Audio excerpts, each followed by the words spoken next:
some people that got stranded on an island, and I think it was 6 or 7 were Asians, and there was 1 American. And as soon as they got stranded on the island, they had to divvy up the jobs. And 1 Asian was given the job of fishing. The other one was hunting. One of them got a job of gathering firewood, you know. So they all had jobs, and the American was assigned the job of eating. And so at the end of the day, they would all gather around and prepare this feast, and the American would sit there and eat it. And he wouldn't eat it all. He'd leave just enough crumbs so he can give it to the 6 Asians so they can go on and repeat it again tomorrow. Spend all day preparing a meal for the American to eat. And now the way modern economists would look at it, they would say, well, this American is vital to the whole island economy. Without him, nobody would have to fish, nobody would have to hunt, nobody would have to gather firewood. I mean, he's creating all this employment on the island. But the reality is, every Asian on an island, his lot in life would be dramatically improved if they kicked the American off the island. Because now they'd have a lot more to eat. Or maybe they wouldn't have to spend all day hunting and fishing, and they can, you know, they can lie on the beach a little bit.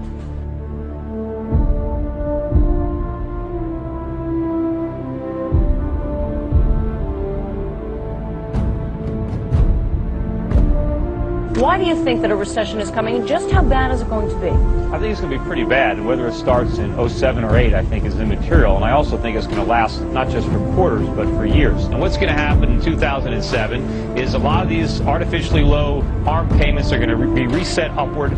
You're going to start to see both the government and the lenders reimposing lending standards and tightening up on credit. And you're going to see a lot of the speculative buyers turn into sellers. And these sky-high real estate prices are going to come crashing back down to earth. What's going to happen now is we're going to see the subprime type loss scenario unfolding in other asset classes, such as bonds backed by auto loans, credit card debt, and that's really going to, you know, pull the rug out from under the consumer. You've got these cronies in Washington. They're like little kids with a chemistry set, and they keep on throwing these chemicals together, trying one thing after another. They hope they're going to stumble on a miracle, but they're going to blow us all up. Where are the real conservatives? There was one, you know, Ron Paul, but they drummed him out of the Republican Party. He's talked about all this, he's warned about all this, but everybody has ignored him, and others like him. I mean, I get marginalized in the mainstream financial world, just like Ron Paul has been marginalized in the political world. Ron Paul really has no business being on stage as a legitimate representative of Republicans. So, Congressman Paul, and I'd like you to take 30 seconds to answer this. You're basically saying that we should take our marching orders from Al-Qaeda? Are you suggesting the United States of America caused the attack on 9/11? That Ron Paul is a no one who wanted to make a name for himself. Another question about electability. Do you have any, sir? There's always the question as to whether or not you... When we make a mistake, it is the obligation of the people through their representatives to correct the mistake, not to continue the mistake. And that's what we do on the floor of the Senate? No, we've dug a hole for ourselves, and we've dug a hole for our party. We're losing elections, and we're going down next year if we don't change it. We're going down next year if we don't change it.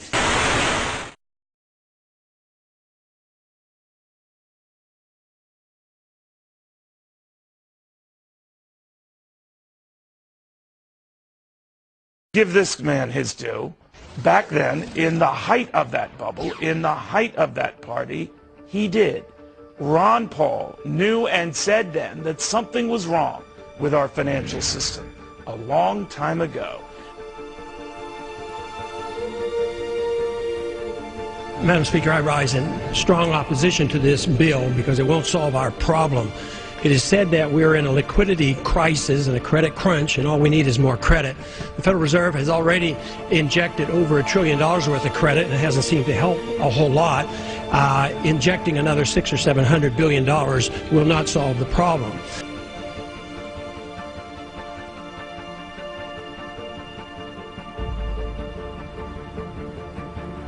Ron Paul is probably the only politician who is out there now saying, stop all of this spending, all of this spending. David, we have a deficit now of $53 trillion.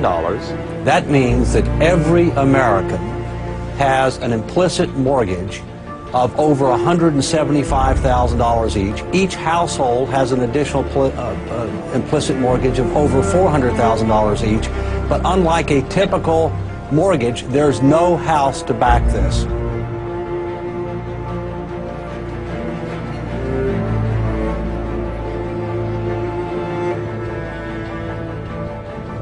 This is the reality of the crisis in the U.S. economy.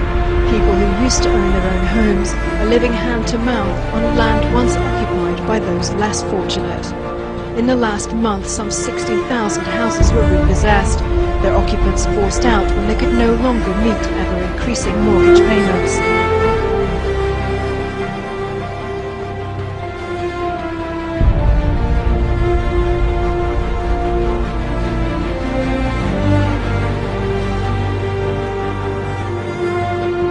Foreign governments are buying strategically critical American assets and at an alarming rate. Foreign governments, including Communist China, have launched 20 new investment funds since 2000, holding an estimated $2.5 trillion.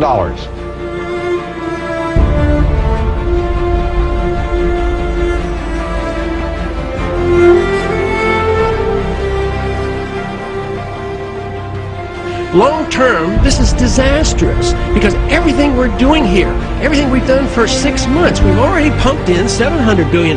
Here's another $700 billion. This is going to destroy the dollar.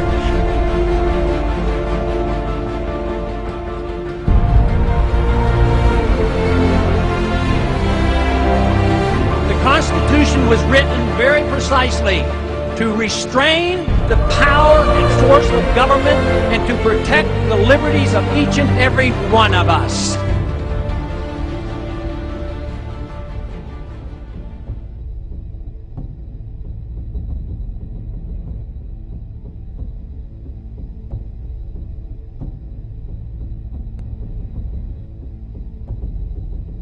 This has nothing to do with free market capitalism. This has to do with a managed economy, an inflationary system, corporatism, a special interest system. For the past several years, everybody thought we had a real economy. We didn't. We had a bubble. All we did is borrow trillions of dollars from the rest of the world, and we blew all the money on consumption.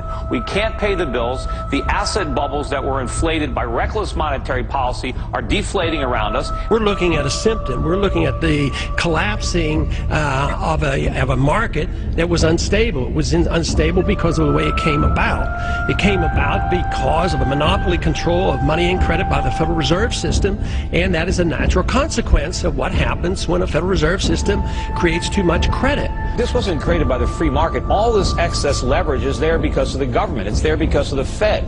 They did this. They infected us with this disease. The fact that all these companies are now dying. How did they make Wells Fargo make stupid home equity loans? What they did is they provided Wells Fargo and all these companies with free money, and they let them go out and leverage it up. And it's like, I use the analogy, if your kindergarten school teacher leaves the classroom and passes out pixie sticks and soda pop, and then leaves the classroom, and she comes back and the kindergartners have wrecked the place, who do you blame? Where do you draw the line with our money? It is not your money. In fact, It is taxpayers' money. We'll get it passed. I came back and suspended my campaign. Mr. President, I've received 91,000 phone calls and emails from California. 85,000 of them opposed to this measure. I think if we really do care about the livelihood of our constituents, there's only one vote, and it is yes. But in the end of the day, there's no real separation between Wall Street and Main Street. There's only the road we're traveling on as Americans. I urge my colleagues to join me in supporting this important legislation. And it comes down to one word: jobs. Jobs, so we can create jobs in our country. People have to know that this isn't about a bailout of Wall Street. We look forward to working closely with Congress to resolve this financial crisis. So I propose that the federal government reduce the risk posed by these troubled assets and supply urgently needed money so banks and other financial institutions can avoid collapse and resume lending. And here we Investors unloaded stocks in a frenzy on Monday. It came on the heels of another interest rate cut in the U.S. More than 500,000 Americans lost their jobs in November. Congressman, this is getting out of control. What we're doing today is going to make things much worse.